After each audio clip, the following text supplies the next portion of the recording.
A little bit backstory about the research. At that time, I was actually doing a PhD seminar on cultural production and social media.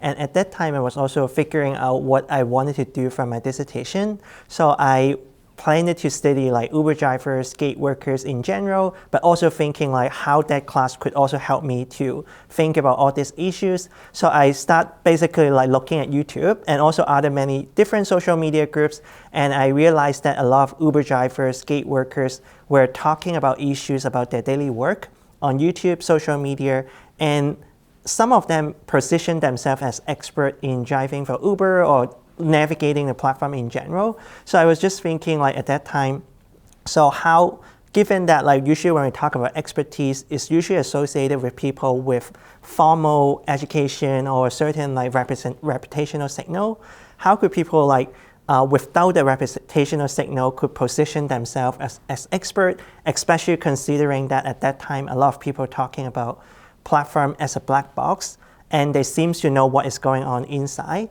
So that's sort of like the backstory why I started to look into the phenomenon, try to figure out how people come together on social media, even though they seem to be disconnected from one another, but also at the same time coming to know the black box of algorithmic systems.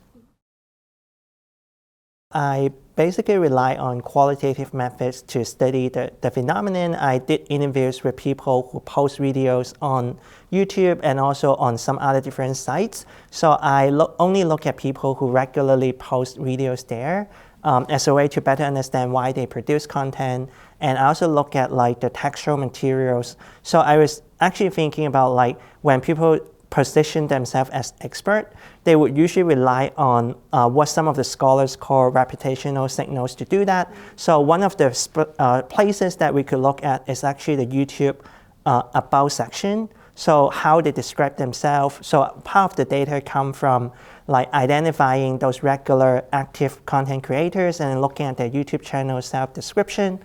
Also looking at some of their most viewed videos to kind of get a better sense of like what content they produced, and also the courses that they are selling to the drivers to see how they try to commodify the content about the algorithmic system as well. For the first part of the question, I think it's actually very similar to social media content creators in general. So they have to demonstrate that like they have a connection with their audience, so they engage a lot in what, for example, Nancy Beam called relational labor, try to cultivate the relationship with their audiences by showing that they're also actually working in or on the platform as well, so that they really understand what is going on in their struggle, which is also some part of the experiences as well. And the other thing that they would need to do at that time when we look at the profile video and also through the interview is that they have to demonstrate their expertise in terms of like how they actually, for example, could get a high rating on Uber, or how they could actually navigate the seemingly black box system. So I think that's sort of like the main thing that kind of distinguish themselves from social media content creators, in the sense that they have to do quite a lot of work, especially when they want to sell their things to their audiences. They need to demonstrate their expertise.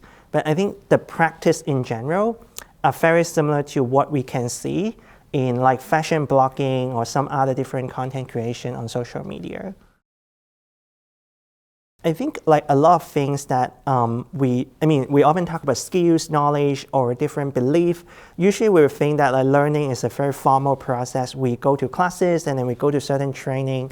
But in the platform economy, it's actually very difficult to do. I mean, like the company try to have several sections for, or at least a very short section, or sometimes you have occasionally some videos for drivers or gate workers to learn the logistics or the technical side of the platform, but usually they don't work very well, because like many of the problems that gate workers are encountering basically errors or glitch that they will encounter in their everyday life.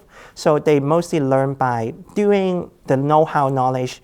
Of course, they would do like knowledge or information sharing. That's why like we have the YouTube channel, social media groups where people could actually ask questions, address each other's concern.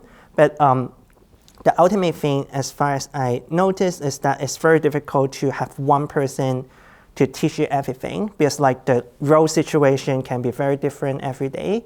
The customers are very unpredictable, and then you don't know what they're expecting. And then even for the algorithmic system, they change all the time. So it's mostly like every day is a new day. Every day is a very unpredictable day for them to learn.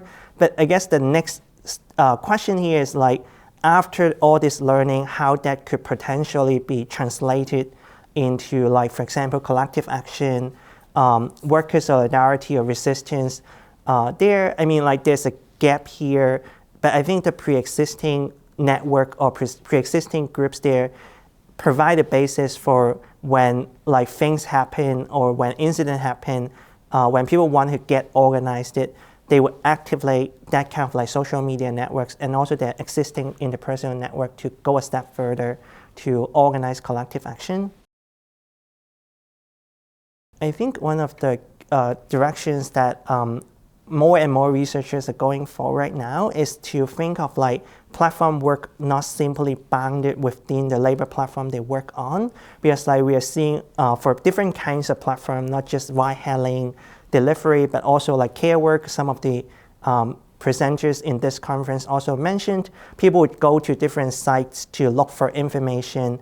And the next question is like, when people have to work on or create content on platforms other than the one that they're working on, it's also the kind of labor that they're performing as well. So how could different platforms, like in terms of different politics, different algorithmic system, would interact together and shape the content creation, and as well as like worker solidarity and resistance? So I think that would be an interesting like direction, and more scholars are going for it right now.